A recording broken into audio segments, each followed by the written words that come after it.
अगर उस दिन मैं उस छोटी सी बच्ची को बचाने के लिए रोड पर नहीं भागती तो शायद आज मेरी जिंदगी कुछ और होती। ना मेरी मांग में उस आदमी के नाम का सिंदूर होता, ना मेरी आंखों में इतने आंसू होते। उसने मुझे कभी प्यार करने का वादा नहीं किया था, फिर भी मैं उससे अपना सब कुछ मान लूं, और शायद यही मेरी सबसे बड़ी गलती थी।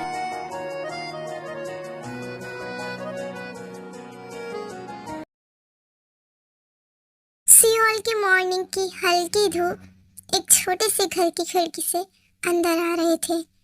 किचन में कोई खाना बना रहा था।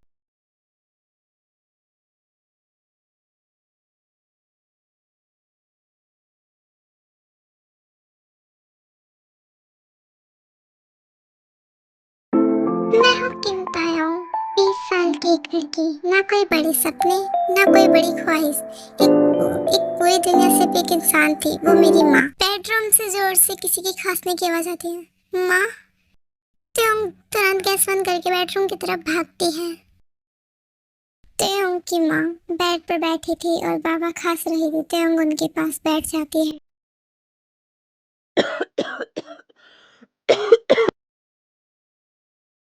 माँ, आप ठीक हो ना? हाँ, बस थोड़ी सी खांसी है। आप मुझसे झूठ मत बोला करो, मैं सब कुछ समझती हूँ। तो हर बात तेरे समझ आती है। क्योंकि मैं आपकी बेटी हूँ। माँ, आज ज्यादा तबीयत खराब है क्या? बेटा, दवाई खत्म हो गई है।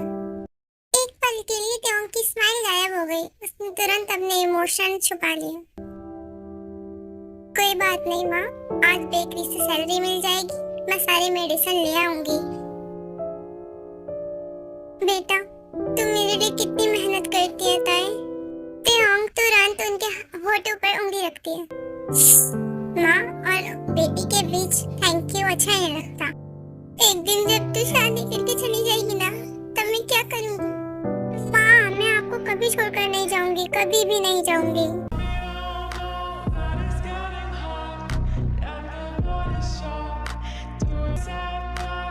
मैं हूँ Zion Jacob, 27 year old, Seoul का यंगेस्ट बिलियनियर सीईओ। मेरे पास सब कुछ था, पैसा, पावर, नाम, लेकिन मेरी जिंदगी में एक चीज की कमी थी, वो है खुशी। एक लंबी टेबल, महंगा ब्रेकफास्ट, सर्वेंट्स इधर उधर घूम रहे थे, लेकिन टेबल पर बैठे 3 लोग बिल्कुल शांत थे। Jeon Suga, Jeon Jimin, Jeon Jungkook. मैं बोर हो गई हूँ। सुबह सुबह तुम्हें क्या हुआ? जिमिन जंगकुक की तरफ देखती है। मुझे अपने देवर की शादी देखनी है। इम्पॉसिबल भाभी, देखा? तभी एक आवाज आई, करेगा। सब मुड़कर देखते हैं। हाँ? दूर पर जंगकुक और शुगा की ग्रैंडमा खड़ी थी। वो धीरे धीरे चलते हुए जंगकुक के पास आई और उसके सर पर हाथ रख दिया। मेरा बच्चा, मुझे तुमसे कुछ चाहिए। क्या? ग्रैंडमा की आंखें नम हो गई। बेटा, मैं तुम्हारी शादी देखना चाहती हूँ जंगकुक। जंगकुक ने धीरे से सांस ली और बोला, प्लीज फिर ये बात मत कीजिए। लेकिन इस बार ग्रैंडमा की आवाज कांप रही थी। डॉक्टर ने कहा है मेरे पास ज्यादा वक्त नहीं है, मेरी आखिरी ख्वाहिश है, मैं अपनी बहू को देखना चाहती हूँ जंगकुक। ये सुनकर जंगकुक का चेहरा थोड़ा बदल गया। उसने पहली बार अपनी ग्रैंडमा की आंखों में इतना डर देखा। कुछ देर बाद त्योंग बेकरी के लिए जा रही थी, तभी उसने रोड पर एक छोटी सी बच्ची को खड़ा देखा। वो बहुत जोर जोर से रो रही थी। दूर से एक कार फुल स्पीड में आ रही थी। सब लोग चिल्ला रहे थे कि कोई बच्ची को हटाओ, लेकिन कोई आगे नहीं बढ़ रहा था। ओह शिट, वो बच्ची! ये बेबी! ताई ने बच्ची को अपनी बाहों में उठाया। कार उनके बिल्कुल पास से गुजरी। त्योंग का बैलेंस बिगड़ गया। वो जमीन पर गिर गई। उसके हाथ से खून निकलने लगा, लेकिन उसने पहले अपना हाथ नहीं देखा, उसने पहले बच्ची को देखा। वो 너무 좋아. 울면 안 돼. 다음에 놀러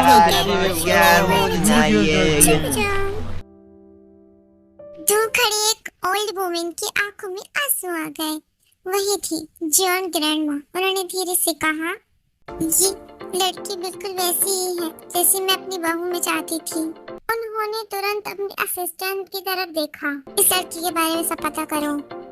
और उसी पर बिना तेम को पता चले उसकी जिंदगी बदलने वाली थी। रोड पर हुई उस छोटी सी इंसिडेंट को लगभग 1 घंटा बीत चुका था। ब्लैक कार धीरे धीरे जॉन विंसन के अंदर एंटर हुई।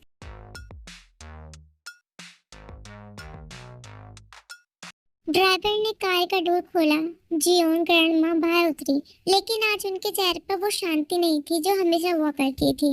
उनकी आंखों के सामने बार-बार एक ही चेहरा आ रहा था, एक मासूम सी लड़की जिसने अपनी जान की परवाह किए बिना एक अनजान बच्ची को बचा लिया। ग्रैंडमा अपने धीरे धीरे रूम की तरफ जा रही होती हैं। रूम के अंदर जाते ही उन्होंने अपना पर्स टेबल पर रखा, लेकिन वो बैठी नहीं। खिड़की के पास जाकर बाहर गार्डन को देखने लगी। उनके चेहरे पर एक हल्की सी मुस्कान थी। वो धीरे से खुद से बोली, आज भी इस दुनिया में ऐसे लोग हैं जो बिना किसी मतलब के दूसरों के लिए अपनी जान दांव पे लगा देते हैं। फिर कोई डोर नॉक करने लगता है। कुछ ही पल बाद एक आदमी रूम के अंदर आता है। मिस्टर चॉय? यस मैडम जी। मिस्टर चॉय, जिस लड़की के बारे में मैंने आपको पता करने के लिए बोला था, क्या तुमने उसके बारे में पता किया? कौन सी लड़की मैडम जी? अरे वही जिसने आज अपनी जान की परवाह किए बिना उस लड़की को बचा लिया। जी मैडम। मिस्टर चॉय रूम से चले जाते हैं। फिर वो 2 घंटे बाद वापस आते हैं। कुछ पता चला उस लड़की के बारे में? जी मैम, वो उसका नाम किम तायोंग है और 20 ईयर ओल्ड है और वो बेकरी की वर्कर है और फैमिली में उसके सिर्फ माँ है और फादर की डेथ 5 साल पहले एक रोड एक्सीडेंट में हो गई थी। मैडम त्योंग सुबह बेकरी में काम करती हैं, शाम को छोटे बच्चों को ट्यूशन पढ़ाती हैं। 2 जॉब? जी मैम। क्यों? अपनी माँ के ट्रीटमेंट के लिए। इतनी छोटी सी उम्र और इतना बड़ा बोझ। और आज खुद खून बह रहा था, फिर उसने पहले उस बच्ची को संभाला। जी मैडम। और किसी ने बताया एक्सीडेंट के बाद वो बार बार उस बच्ची से पूछ रही थी, प्रिंसेस तुम ठीक हो ना? ये सुनते ही ग्रैंडमा की आंखों से आंसू निकल गए। दिल साफ है उस प्यारी सी बच्ची का। फिर कुछ देर तक वो शांत रही, जैसे वो कोई फैसला कर रही हो। फिर अचानक से वो सीधा असिस्टेंट की तरफ देखता है और मजबूत आवाज में बोलती है, मिस्टर शाओ, कार निकालो। मैडम कहाँ पर? ग्रैंडमा ने बिना एक सेकंड सोचे जवाब दिया, मुझे तो उनके घर जाना है अभी। मैम अभी? हाँ, मैं उसकी माँ से मिलना चाहती हूँ। जी मैडम। और वो रूम से बाहर चले गए। ग्रैंडमा ने एक बार फिर से त्यों के फोटो को देखा और धीरे से बोला, मुझे नहीं पता तुम नई बहू बनोगी या नहीं, लेकिन इतना जरूर पता है मेरे घर को तुम जैसी बहू की जरूरत है, बहुत ज्यादा। जॉन विंसन की पूरी बिल्डिंग गोल्डन लाइट से सजा रखी थी। नीचे डाइनिंग हॉल में एक लंबी टेबल रेडी हो चुकी थी। सर्वेंट डिनर सर्व कर रहे थे, लेकिन आज का घर का माहौल रोज से ज्यादा खामोश था।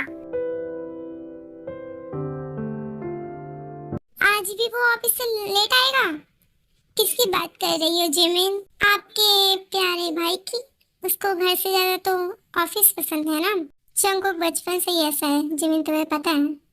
हाँ, बचपन से सीरियस होना और बात है, लेकिन 27 ईयर की एज में ये भी स्माइल ना करना गड़बड़ नहीं है।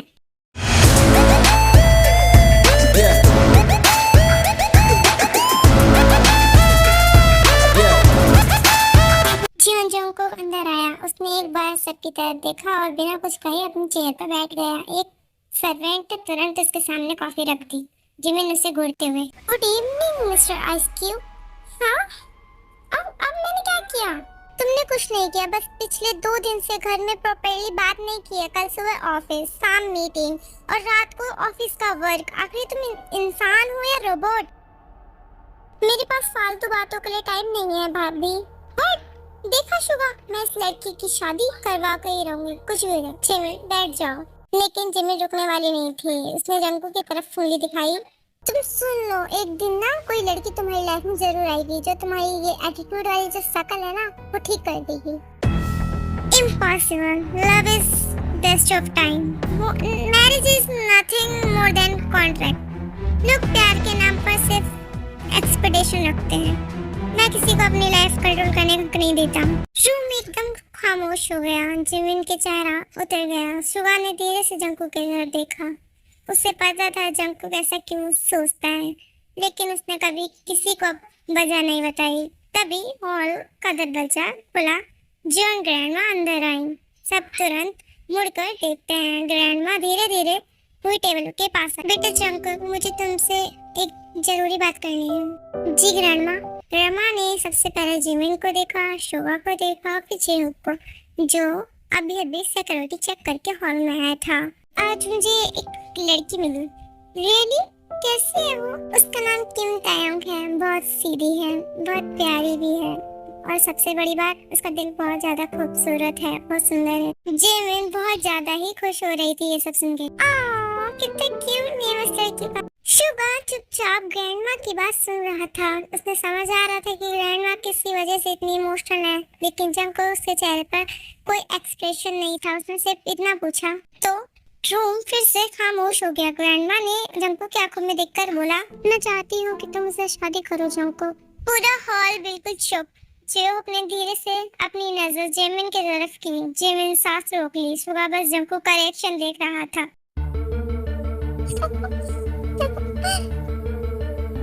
आप मजाक कर रही हैं? नहीं, मैं बिल्कुल सीरियस हूँ जंको। एक लड़की को देखकर डिसाइड कर चुकी है कि वो मेरी वाइफ है। जंगकुक अनजान नहीं है वो। उसके संस्कार उसकी पहचान है जंगकुक। संस्कार से कंपनी नहीं चलती ग्रैंडमा। बिजनेस में इमोशंस की कोई वैल्यू नहीं होती, और मेरी लाइफ भी बिल्कुल बिजनेस की तरह चलती है। अभी बिजनेस डील नहीं होती है जंगकुक, लेकिन भाभी मेरे लिए होती है। जंगकुक, एक बार ग्रैंडमा की बात तो पूरी सुनो। बताइए।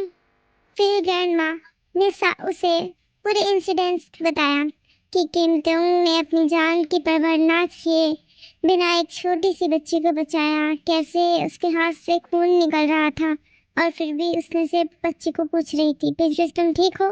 ग्रैंडमा बोलते बोलते इमोशनल हो गई। उस बच्ची ने अपने जड़ से पहले किसी और के दर्द को देखा। जंगकुक, मैं पूरी जिंदगी अपनी ऐसी लड़की नहीं देखी। बस? ग्रैंडमा हैरान रह गई। बस? जंगकुक खड़ा हो गया। उसने अपने कोट ठीक किया और बड़े ठंडी आवाज में बोला, एक अच्छी इंसान होना मेरी वाइफ बनने की क्वालिफिकेशन में नहीं है। मैं उस लड़की को जानता भी नहीं, ना उसकी लाइफ, ना उसकी सोच, और ना ही उसकी ईमानदारी। मुझे किसी से शादी नहीं करनी, सब समझ जाओ। ये कहकर वो मुड़ने लगा। तभी ग्रैंडमा की धीमी सी आवाज उसके कदम रोक लेती है। मैं कल उसके घर रिश्ता लेकर जा रही हूँ। जंगकुक रुक गया, लेकिन पीछे नहीं मुड़ा। ग्रैंडमा ने आगे कहा, और मुझे पूरा यकीन है कि एक दिन तुम खुद शुक्रिया कहोगे कि मैंने ये फैसला लिया। बिना कुछ कहे वो सीधा डाइनिंग हॉल से बाहर निकल गया। दरवाजा बंद होने की आवाज पूरे हॉल में गूंज रही थी, और जिमिन ने धीरे से ग्रैंडमा का हाथ पकड़ लिया।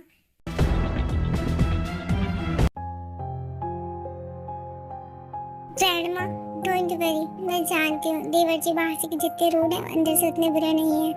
ग्रैंडमा ने बस एक हल्की सी मुस्कान दी, लेकिन उनके दिल में एक ही दुआ चल रही थी, भगवान बस एक बार इन दोनों की जिंदगी में प्यार भर देना। अगली सुबह सेओल की ठंडी हवा धीरे धीरे पूरे शहर में फैल रही थी। किम तायोंग अपने छोटे से किचन में खड़ी लंच बॉक्स पैक कर रही थी। अरे, मैं तो लेट हो गई। उसने जल्दी से अपनी माँ की मेडिसिन टेबल पर रखी और जा रही थी। माँ, मैं बेकरी जा रही हूँ, टाइम से मेडिसिन खा लेना। उसकी माँ रूम से बाहर आई। उन्होंने तायोंग के बाल ठीक किए। तो पहले खुद तो खाना खाया कर, रोज मुझे खिलाकर बिना ब्रेकफास्ट किए भाग जाती है। मुझे बेकरी में फ्री ब्रेड मिल जाती है माँ। उसकी माँ जानती थी ये झूठ है, लेकिन हर बार की तरह उसने कुछ नहीं कहा, सिर्फ प्यार से उसके गाल को छुआ। तभी डिंग डोंग डोरबेल बजती। त्योंग हैरान होकर दरवाजे की तरफ देखने लगी। इतनी सुबह सुबह कौन है? उसने धीरे से दरवाजा खोला। जैसे ही त्योंग ने दरवाजा खोला, उसके चेहरे का रंग उड़ गया। बाहर 3 ब्लैक लग्जरियस कार खड़ी थी। 2 बॉडीगार्ड सीधे खड़े थे। बीच में वही ओल्ड लेडी थी जिससे वो कल मिली थी। आप? गुड मॉर्निंग त्योंग, हम बिना बताए आ गए। उम्मीद है तुम्हें बुरा नहीं लगा होगा। त्योंग घबरा गई। नहीं, आइए प्लीज, अंदर आइए। ग्रैंडमा ने घर के अंदर कदम रखा। उनकी नजर पूरे घर पर घूम गई। छोटा सा ड्राइंग रूम, पुराने सोफे, दीवार पर लगी फैमिली फोटो और हर चीज इतनी साफ जैसे गरीबी थी, लेकिन इज्जत और प्यार की कोई कमी नहीं थी। त्योंग की माँ बाहर आई। नमस्ते। मेरा नाम जियोन हेरिन है। मैं जियोन ग्रुप की चेयरवुमन हूँ। त्योंग और उसकी माँ एक दूसरे को देख रहे थे। उन्हें समझ नहीं आ रहा था इतनी बड़ी फैमिली की चेयरवुमन उनके घर क्यों आई है। सब बैठ गए। त्योंग ने जल्दी से चाय बनाई। उसके हाथ अब भी घबराहट की वजह से कांप रहे थे। जब उसने कप ग्रैंडमा के सामने रखा तो थोड़ी सी चाय प्लेट में गिर गई। I am very sorry. कोई बात नहीं बेटा, तुम अभी भी कल वाली इंसिडेंट की वजह से नर्वस हो। त्योंग चुप हो गई। उसने सिर्फ धीरे से सर हिला दिया। कुछ पल के लिए पूरा रूम बिल्कुल खामोश हो गया। सिर्फ वॉल क्लॉक की टिक टिक की आवाज आ रही थी। फिर ग्रैंडमा ने गहरी सांस ली। बहुत शांत आवाज में कहा कि मैं चाहती हूँ कि आपकी बेटी मेरे पोते जियोन जंगकुक की पत्नी बने। हाँ? कफ त्योंग के हाथ से छूट गया और जमीन पर गिरकर टूट गया। रूम में एकदम शांत हो गया। त्योंग शौक में बस ग्रैंडमा को देखती रह गई। उसके हाथ कांप रहे थे। माफ कीजिए, मुझे लगता है कि आप कोई गलत घर में आ गई हैं। नहीं बेटा, मैं बिल्कुल एकदम सही घर में आई हूँ। त्योंग की आंखों में आंसू आ गए। लेकिन मैं सिर्फ एक बेकरी में काम करती हूँ, हमारे पास कुछ भी नहीं है और आप लोगों के सामने हम कुछ भी नहीं है। ग्रैंडमा धीरे से अपनी जगह से उठी। वो त्योंग के पास आई और उसके कांपते हुए हाथ अपने दोनों हाथों में ले लिए और फिर बहुत प्यार से बोली, तुम गलत हो बेटा। तुम्हारे पास वो दौलत है जो बहुत अमीर लोगों के पास भी नहीं होती। कौन सी दौलत? एक साफ दिल और दूसरे को जीने की हिम्मत। सो गाइस, ये पार्ट यहीं एंड होता है और मे बी इसके 3 या 4 पार्ट्स होंगे और मैं जल्दी कोशिश करूंगी अपलोड करने की। और जाने से पहले इस वन शॉट की रिक्वेस्ट करने वाले मेरे प्यारे सब्सक्राइबर गुलशन को एडवांस में हैप्पी बर्थडे। भगवान करे तुम्हारी हर दुआ पूरी और तुम हमेशा खुश रहो, मुस्कुराते रहो और तुम्हारी जिंदगी प्यार और खुशियों से भरी रहे। ये वन शॉट तुम्हारे बर्थडे के लिए एक छोटा सा गिफ्ट है। Happy birthday once again.